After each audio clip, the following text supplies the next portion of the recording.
Am I the idiot for gifting my mom and her husband a book on cheating for their anniversary? I, 16, love my mom, 35. But when I was 10 she had an affair and left us. I visited her as often as I could and she always seemed so happy when I was there, but I hated her new family so I stopped visiting. Honestly, we rarely ever saw each other after just for my birthday and events really. She wants us to be close but I want nothing to do with her new husband so I've kept my distance. Except on February 20th my dad announced he'd be out on business till the 12th and my grandparents are stuck visiting relatives in Italy and so I really had nowhere to go and my mom jumped at the chance to have me stay with her. And just my luck that my mom's anniversary with her husband was on Sunday. I haven't had a good time here at all so all I do is stay in my room doing homework or go out with friends to avoid family activities. It sucks seeing how lovey-dovey she is with her husband and how they seem like the perfect family with their daughters. The morning before her anniversary day she came to my bed and tried to cuddle with me like before she left us, but it made me angry like we can't go back in time and pretend it's how it was. So I just pretended to be asleep and stayed curled up and frozen till she left. I started crying cause of that and I felt angry and snarky and my mom majored in literature so I got her a copy of Anna Karenina for her anniversary. That book about a lady who leaves her husband and son for her lover. I've never read it but I watched the movie with my girlfriend and I hated it. The anniversary party was on Sunday. Everyone was having fun but me and then people gave their gifts. I gave mine and when my mom saw what it was she seemed shocked but just said thanks. The party ended like an hour after. But at night when she was in her room I heard her crying really loudly. So I kinda eavesdropped a little and heard her saying stuff about that book and me and her husband trying to calm her. The next day at breakfast she left for work early before I woke up and her husband straight up called me an idiot.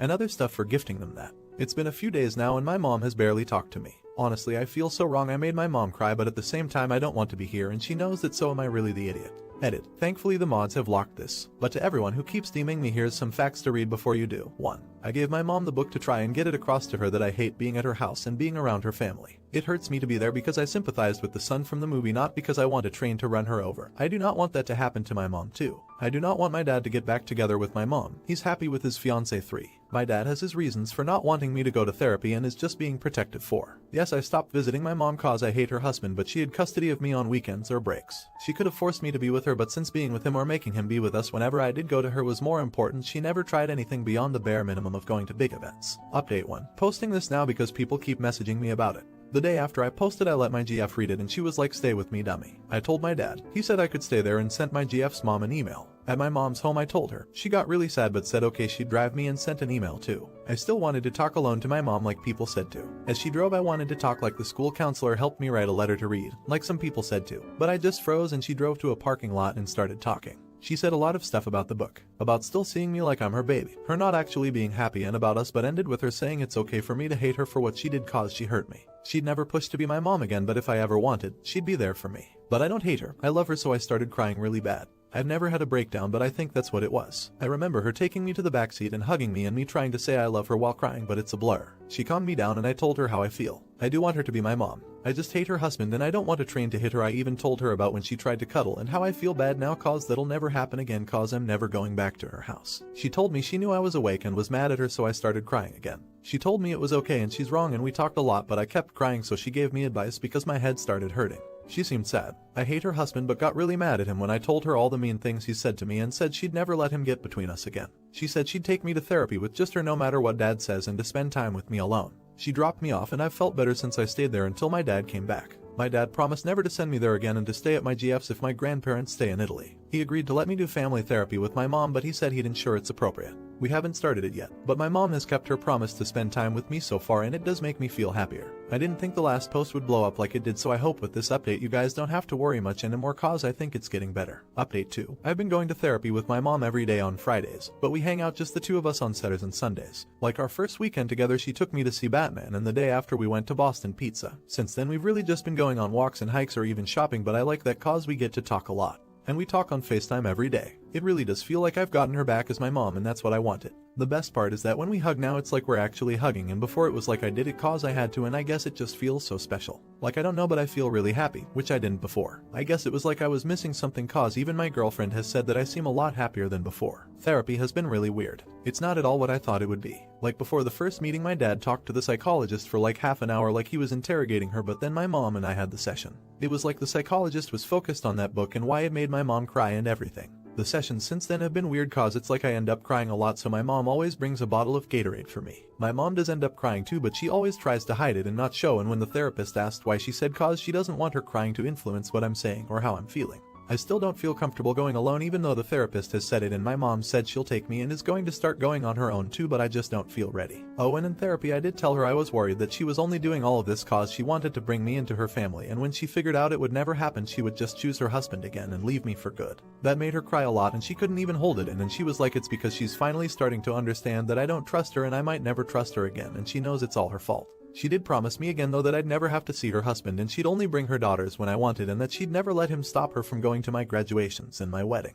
When she kinda calmed down she did say that the only time I'd have to deal with him was at her funeral, but I don't want to think about that. I don't want to write too much about what happened in therapy, but I guess I kind of felt like I should share that. Easter was the best holiday I've had in a while even though I didn't go anywhere. My mom's husband took their kids to see his parents and she stayed behind. We spent so much time that weekend together, for part of it I kind of felt like a little kid again. I even got to properly introduce her to my girlfriend and to my girlfriend's mom, and we all had Easter dinner together. Like, my mom made the turkey and it was amazing. I didn't know how much I missed it, but it tasted exactly like it did when I was little. And I did finally admit to her that my grandparents aren't coming back from Italy, and that's why I was feeling so down recently. I also admitted that Dad and his fiancée are going to move to Catania after I graduate and are going to stay there, and that I'll probably go to university in Catania and Palermo. She was sad and she did admit she didn't want me to go cause I'd end up moving summer next year, and that's not that far away and she probably wouldn't see me in person at all. But she did say she'd support me no matter what I chose. And a lot of our sessions since then have kind of focused on me going to university there. Yesterday on Mother's Day her husband went to see his parents again, and my mom and I were already going to a restaurant called Cactus Club together. I didn't know if he was taking their kids, and if he wasn't I know I would have felt bad if they didn't get to celebrate Mother's Day with her too, so I said she could bring them. I don't really know the girls that well, but it was still a good time. My mom brought her camera with her cause she hates using the one on the phone, and she got our waitress to take a photo of all of us together at the end.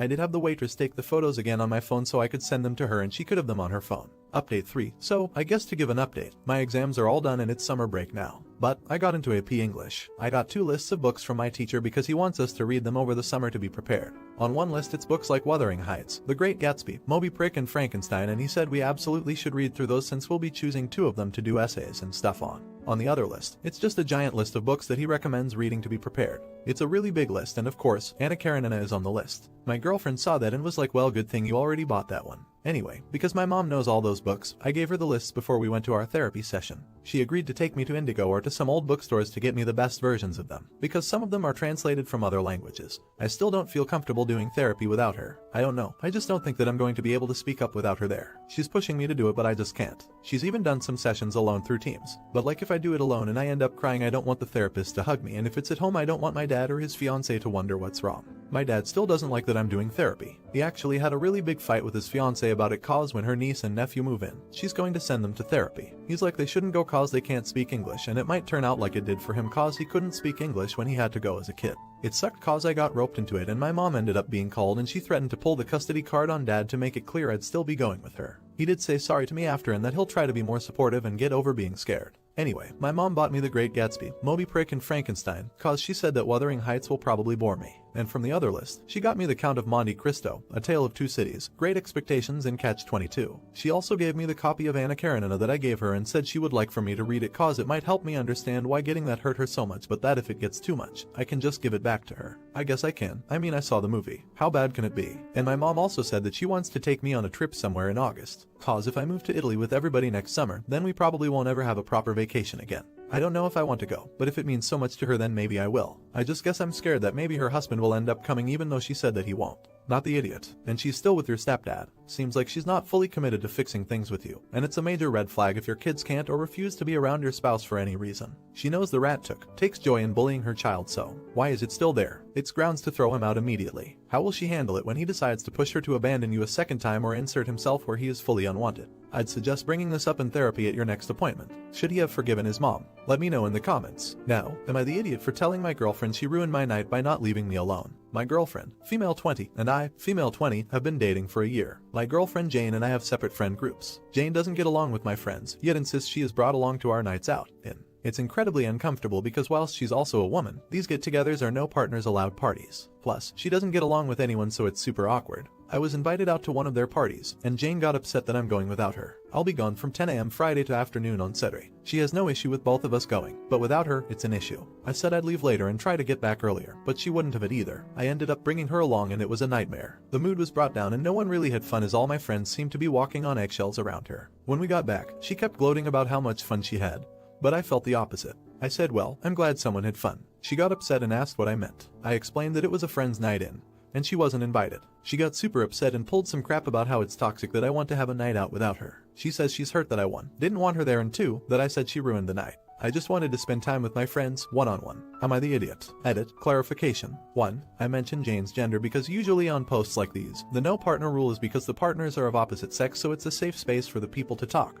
Guys' night or girls' night. I brought up that she's a woman because all my friends have male partners, but it's still a no partners night despite the gender. 2. I am female. Jane is female. I am bi. Jane is lesbian. 3. All my friends are female. The party was a birthday celebration, which is why it was over 2 days ago. They usually aren't that long update, so the majority vote was NTA with a few. You're the idiot votes sprinkled in. A lot of people were genuinely mad at me for being in that kind of relationship, which didn't make sense, but what can you do? Another thing I want to address, a lot of people keep saying no means no and stick with it when you say no. I want to reiterate that that does not work with Jane in these scenarios. She would show up no matter what or manipulate me into coming home, or giving her the address. I got some good advice and used it to my best ability. I also feel I owe everyone an explanation as to why I was dating Jane. First, my parents were in a very toxic relationship all throughout my childhood. They despised each other but refused to divorce or even move out for the benefit of the kids. Clearly, that didn't work. Second, Jane's behavior wasn't always so toxic.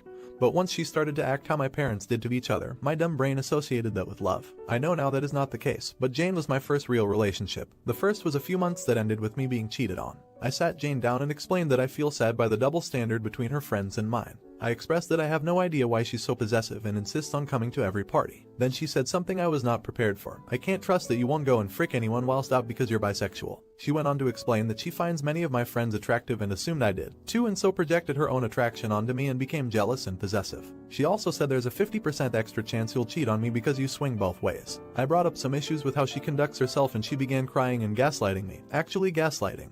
But I stood my ground. As for why she's so possessive, in her own words, she just is and does it because she loves me. I was shocked. I needed time to cool down and think, but I made the decision to break up with Jane. I don't want any biphobia in my life. I told her as such, but she did not take it well. As I was calling one of my friends, I noticed all my cash from my purse, around £100, was missing, along with my card that has since been sorted. She got very angry when I called her out and I left for my own safety. I'm currently staying at my friend's house. Jane didn't want to leave and it was getting dicey, but I called the cops and they removed her. But I didn't feel safe being home alone after all that. I also apologized to my friend and she said it was fine, she was just happy I'm out of the relationship. This friend is ride or die, as I am for her. I asked if she, my friend, would dump me as a friend if I continued to be with Jane and she said absolutely not. What kind of idiot friend would I be? Who does that? So yay, a sort of happy ending. Thanks to everyone who gave me good advice. Not the idiot. I am so happy for you that you recognized it was a toxic relationship. I also recommend maybe talking to a friend or a therapist about your childhood and relationships. When I got out of a toxic relationship, it really helped me. It made me understand my value as well as what I should have been a healthy relationship. I believe it may help you grow and hopefully find a healthy relationship to be in. Not the idiot. I dated Jane for a while too. She would make me feel horrible for excluding her from girls' night with my friends, and would insert herself in every situation possible. I know how you feel, and I know it's hard to set boundaries with people like this. Ultimately, the best thing was for you to end the relationship. Well done.